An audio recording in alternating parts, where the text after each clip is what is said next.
अस्सलाम वालेकुम 9th class.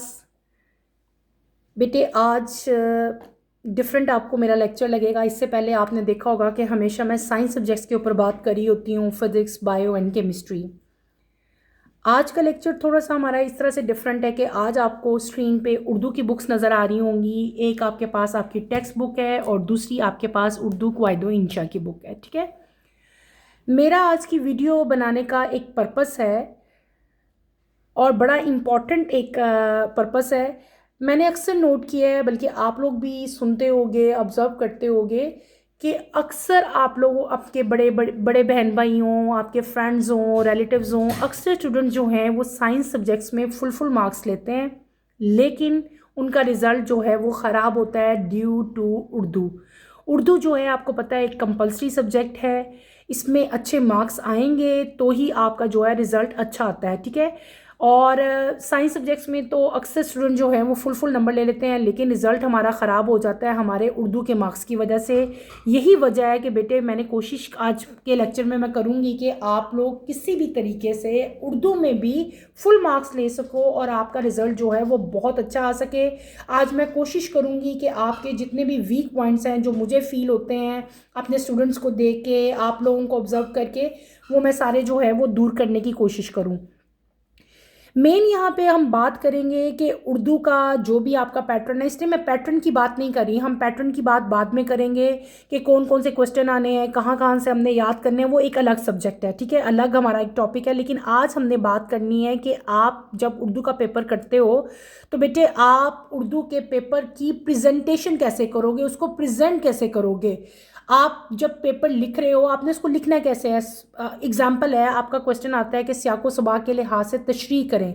अब तशरीह तो सब बच्चे याद कर लेते हैं, कुछ ज़ुबानी याद कर लेते हैं, कुछ अपने दिमाग से अपनी सोच से आप लोग एक्सप्लेन कर रहे होते हो। लेकिन यहाँ पे गलती क्या होती है कि आपको क्वेश्चन अटैम्प्ट करना नहीं आता, आपको हेडिंग्स देनी नहीं आ रही होती। ठीक है, हेडिंग कैसे देनी है, उसको लिखना कैसे, आपको इवन लिखना भी नहीं आ रहा होता। और यही चीज़ें होती हैं जो आपका उर्दू का रिज़ल्ट ख़राब करती हैं, आपके मार्क्स गलत आते हैं। ठीक है, तो बेटे आज हम लोग पूरी कोशिश करेंगे कि आपके पेपर में जितने क्वेश्चन आने हैं, ठीक है, इस टाइम मैं पैटर्न नहीं बताऊंगी, क्वेश्चन नहीं बताऊंगी कि कौन सा नंबर है, इस नंबर में आपने कौन सा किस तरह से करना है। हम बात करेंगे जितनी चीज़ें हमारे सिलेबस में हैं, जैसे कहानी है, हमारे पास ख़त आता है, दरख्वास्त आती है, आपने सब चीज़ें लिखनी कैसे हैं, मैं आपको लिखने का तरीका बताऊंगी। ठीक है, हमारे पास इस टाइम हमारे उर्दू के सर जो है वो यहाँ पे बैठे हैं, वो आपको सही तरह से बेटे हेडिंग देना बताएंगे।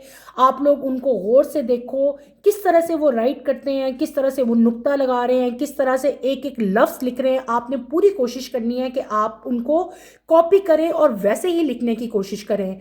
तो लेट्स स्टार्ट बेटे, आज का टॉपिक हम स्टार्ट करते हैं। सबसे पहले हम बात करेंगे the main question of the paper, that is तशरीह। आपके पेपर में क्वेश्चन आता है कि आपके पास एक या दो पैराग्राफ है, आपने उनकी तशरीह लिखनी है। आपने तशरीह कैसे लिखनी है, ठीक है, वो तरीका सबसे पहले आपको मैं सिखाऊंगी, यहाँ पे बताऊंगी कि आपने तशरीह का क्वेश्चन बेटे किस तरह से अटेम्प्ट करना है। तो let's start with that question. आपके पेपर में क्वेश्चन आता है कि आप जो है ये तशरीह लिखें। तशरीह लिखने से पहले बेटे आपने वहाँ पे क्या करना है, सबसे पहले आपकी शीट, ये जो आपको इस टाइम स्क्रीन पे नज़र आ रही है, इस तरह से आपकी शीट की पिक्चर होनी चाहिए। आपने दोनों साइड्स पे मार्जिन लाइन लगानी है, बिल्कुल ऐसे ही लगानी है जैसे मैंने लगाई है, ऐसी कोशिश करनी है। यहाँ पे आप ज़्यादा बड़ी लाइन लगाओ, साथ आप छोटी लाइन लगा लो। इसी साइड पे भी बच्चे क्या करते हैं, एक साइड पे लाइन लगा देते हैं, एक साइड पे नहीं लगाते।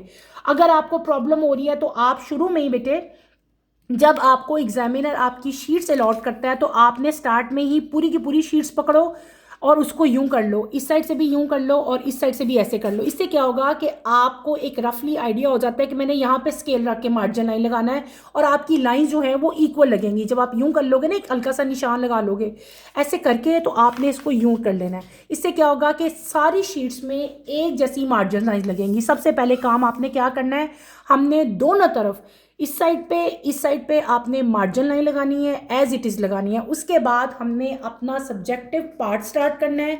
जब आप सब्जेक्टिव पार्ट स्टार्ट करोगे, सबसे पहले आप हेडिंग दोगे हिस्सा अंशाइया। अब ये हेडिंग आपने कैसे देनी है, ठीक है, आपको सर बताएंगे, इनको आप फॉलो करो, इनको आप देखो। जिस तरह से सर ने हेडिंग दी है, जिस तरह से ये मार्कर पकड़ रहे हैं, बिल्कुल ऐसे ही पकड़ना है और ऐसी राइटिंग करनी है। और बेटे ये गारंटेड है, जिन बच्चों की प्रेजेंटेशन उर्दू के पेपर में अच्छी होती है उनके फुल मार्क्स आते हैं, ठीक है। तो कोशिश करें बेटे आप इसी तरह से जो है वो हेडिंग दें। तो बेटे आप सर को फॉलो करें और कोशिश करें कि ऐसे ही लिखें। सबसे पहले हम ऊपर हेडिंग देंगे हिस्सा इंशाइया, ठीक है। और उर्दू में फुल नंबर आते हैं, यकीन करें, मेरे पास स्टूडेंट्स हैं जो मेरे से इस तरह से पढ़ रहे हैं। तो बेटे मैं उनका जब उर्दू का पेपर चेक करती हूँ ना, मज़ा आ जाता है। इतनी अच्छी कुछ बच्चों की प्रेजेंटेशन होती है कि इवन मैं कहती हूँ एग्जामिनर भी परेशान हो जाता है अगर नंबर कहाँ से कट करें। उसके बाद आपने नेक्स्ट हेडिंग देनी है अपने सवाल नंबर की।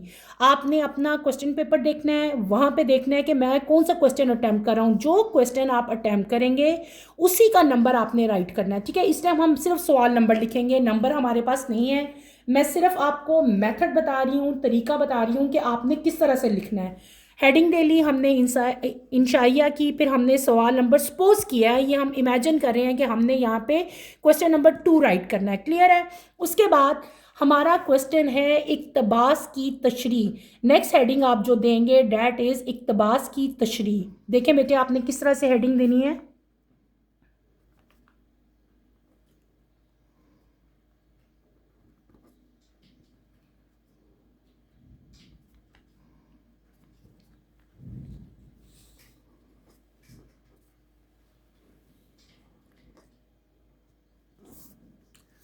अच्छा आप ये देख भी रहे हो, लेकिन यहाँ पे एक और चीज़ भी आपने याद रखनी है कि देखें बेटे आप जब ये सर राइट कर रहे हैं तो ये एक एक लाइन छोड़ रहे हैं, आपने भी अपनी शीट पे एक एक लाइन छोड़ के हेडिंग देनी है।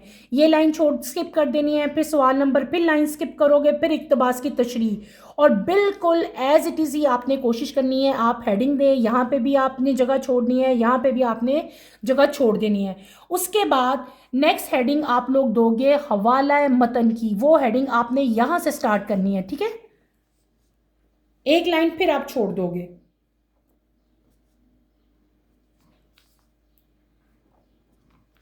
हवाला मतन, ठीक है।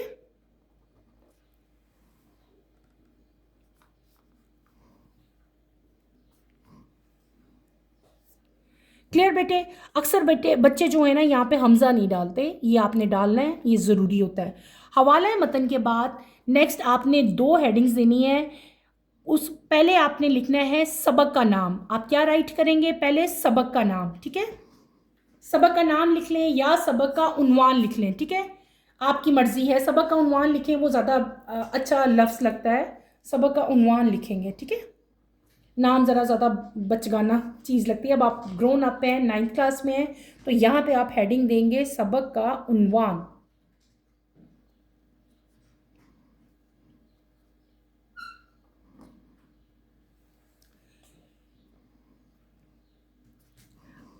अब बड़ी इंपॉर्टेंट बात मैं आपको बताने लगी हूँ। आपने अपना पैराग्राफ देखना है कि वो किस सबक में से जो है वो दिया गया है। आपने उसका नाम लिखना है यहाँ पे सबक का, लेकिन सबक का नाम जो है वो आपने कॉमर्स में लिखना है। यहाँ पे आप किस तरह के कॉमर्स प्लेस करोगे वो भी आपको सर बताएंगे। सर ज़रा काइंडली बच्चों को बताइएगा कि आपने जो है किस तरह से, आप बस खाली हम छोड़ देते हैं, कोई भी नाम नहीं लिखते हमने सिर्फ इनको बच्चों को ये बताना चाह रहे हैं कि किस तरह के कॉमर्स में वो जो है सबक का अपने नाम लिखेंगे, ठीक है। बेटे इसको ज़रा नोट करें। हम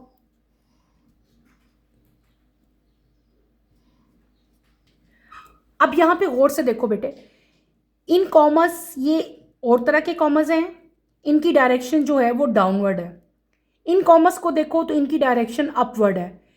ऐसे ही कॉमर्स आपने डालने हैं, इस साइड पे इस तरह का और इस साइड पे इस तरह का। Is that clear. मुझे पता है बहुत सारे बच्चों को ये चीज़ पता ही नहीं है, लेकिन बेटे प्लीज़ इस चीज़ का भी आपने ध्यान रखना है और इस तरह से आपने कॉमा डालना है। नेक्स्ट हेडिंग हम देंगे यहाँ पे मुसन्निफ के नाम की। आप लिखोगे मुसन्निफ का नाम।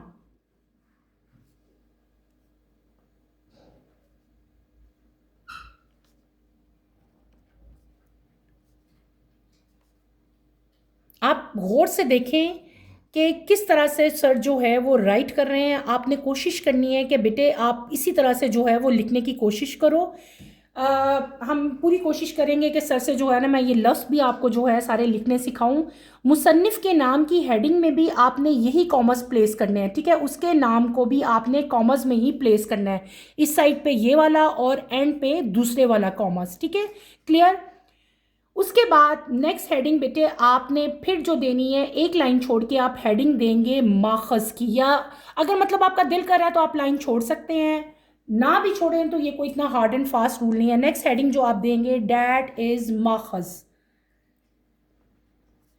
अब ये जो माखज़ की राइटिंग हेडिंग है ये भी बहुत सारे स्टूडेंट जो हैं मिस कर जाते हैं। माखज़ में हम क्या लिखते हैं पता है ना आप सबको, कि जो भी आपका सबक है वो कहाँ से लिया गया है। वो सबक वो तो थोड़ा सारा एक पीस लेते हैं ना, एक सबक एक नावल में से ले रहे हैं या किसी और किताब में से ले रहे हैं, तो उसका रेफरेंस जो है वो हमने यहाँ पे मेंशन करना होता है, डैट इज़ माखज़। माखज़ के बाद जो अगली हेडिंग हम देंगे डैट इज़ ख़त कशीदा अल्फाज के मायनी, ठीक है। देखें आप इसको कैसे लिखेंगे बेटे,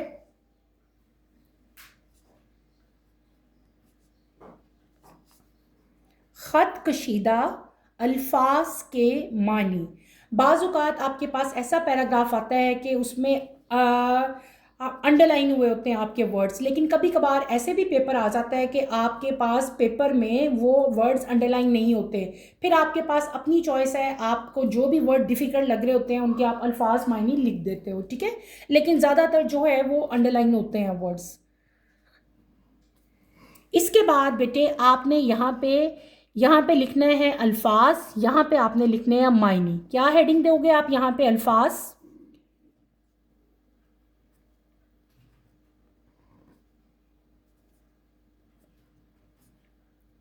थोड़ा सा स्पेस डाल के यहाँ पे आपने क्या लिख देना, मानी। और दरमियान में आपने सेंटर में एक सिंपल सी स्ट्रेट मार्जिन लाइन जो है बेटे वो ड्रॉ करनी है आपने, ठीक है। कोशिश करना कि आप लोग जो है मार्जिन लाइन जो है आपने लेड पेंसिल यूज़ नहीं करनी अपने पेपर में कभी भी, हमेशा आपने जो है वो अपना इंक पेन यूज़ करोगे, मार्कर यूज़ करोगे। इस टाइम मेरे पास स्केल नहीं है तो मैं जो है वो प्रोटेक्टर से लाइन लगा लेती हूँ। सपोज हमारे पास 4 मायनी है तो हमने इस तरह से लाइन ड्रॉ कर ली, क्लियर, समझ आ गई है। उसके बाद बेटे जो नेक्स्ट हेडिंग हम देंगे डैट इज स्याको सबाक। क्या हेडिंग देंगे हम, स्याको सबाक की हेडिंग देंगे, ठीक है।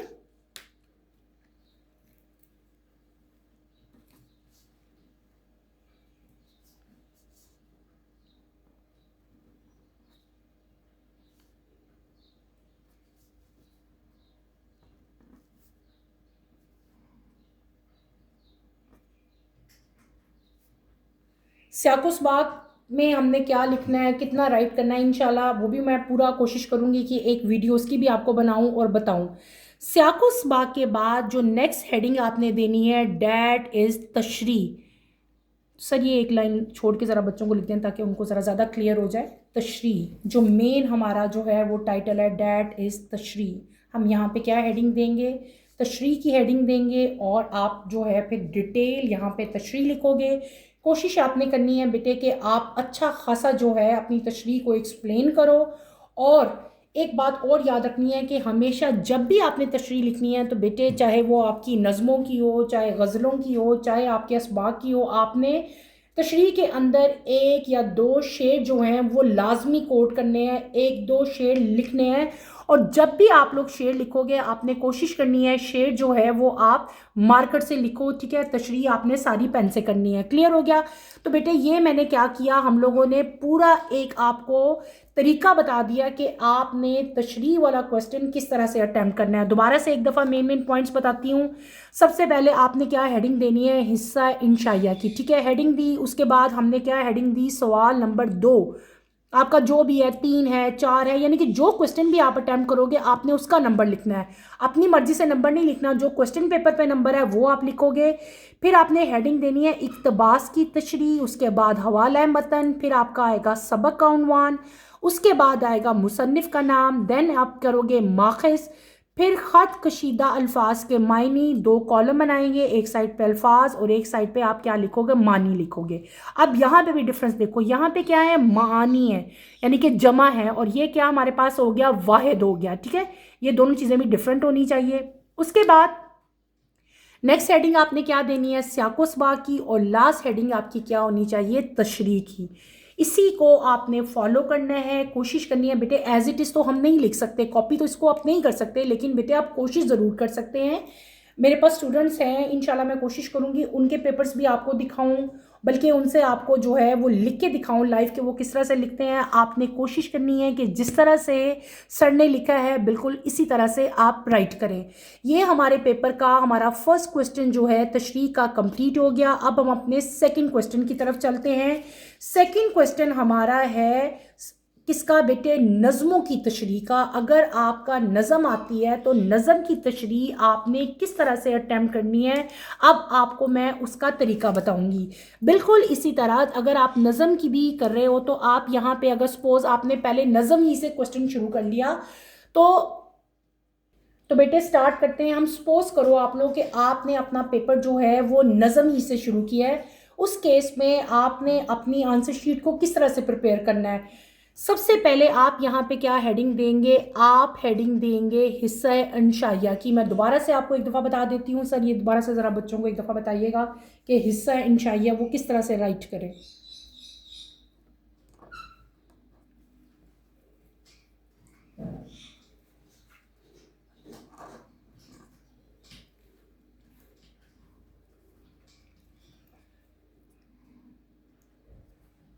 उसके बाद नेक्स्ट हेडिंग पहले भी जिस तरह मैंने आपको बताया, हम क्या देंगे, सवाल नंबर। जो नंबर आपका क्वेश्चन पेपर पे लिखा होगा वही यहाँ पे भी आप राइट करेंगे। जैसे हमने पहले क्या लिख लिया, सवाल नंबर 2, अब हम लिख लेते हैं सवाल नंबर 3। ठीक है, अब आप एक चीज़ नोट करो कि ये हेडिंग सर बिल्कुल सेंटर में दे रहे हैं शीट के, आपने भी ऐसे ही सेंटर में देनी है बेटे, और ऐसे ही नंबर के ऊपर नंबर लिखना है। ठीक है, उसके बाद नेक्स्ट हेडिंग आप देंगे अशार की तशरीह। क्या लिखेंगे, अशार, नॉट शेर, अशार लिखना है आपने क्योंकि ज़्यादा शेर होते हैं। तो हम क्या लिखेंगे यहाँ पे, अशार की तशरीह। लाइन भी छोड़े हैं सर, बिल्कुल ऐसे ही बेटे आपने या मेन हेडिंग्स में लाइंस छोड़नी होती हैं। ठीक है,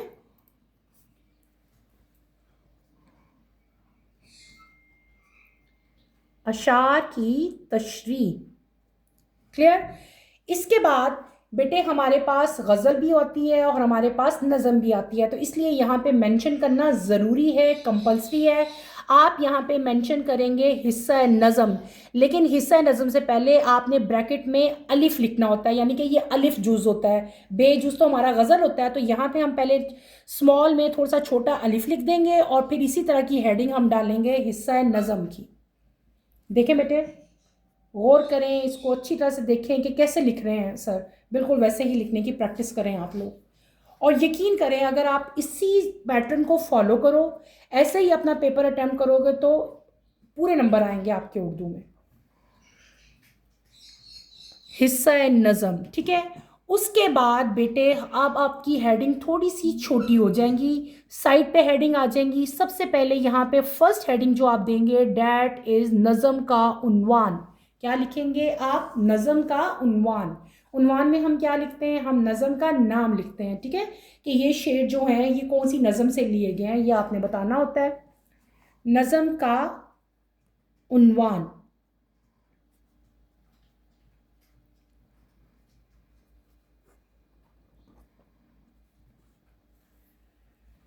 क्लियर।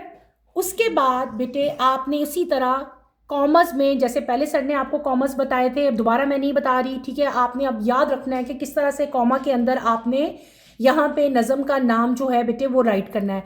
उसके बाद सेकंड हेडिंग आपने देनी है शायर का नाम। बहुत से बच्चे 50% स्टूडेंट गलत लिख के आते हैं, नज़म में शायर का नाम लिखते हैं और सबक में मुसन्निफ का नाम लिखते हैं, दोनों के फ़र्क है।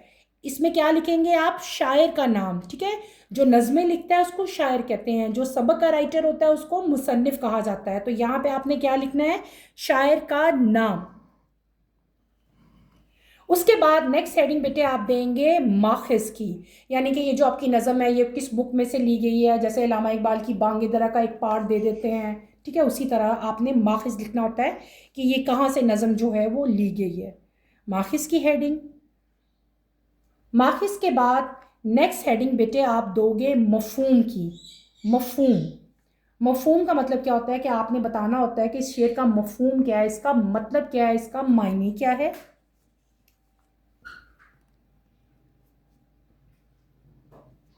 उसके बाद नेक्स्ट हेडिंग बेटे हम देंगे तशरीह की, ठीक है, जो हमारा एक लाइन छोड़ के आप लिखें तशरीह की हेडिंग दें।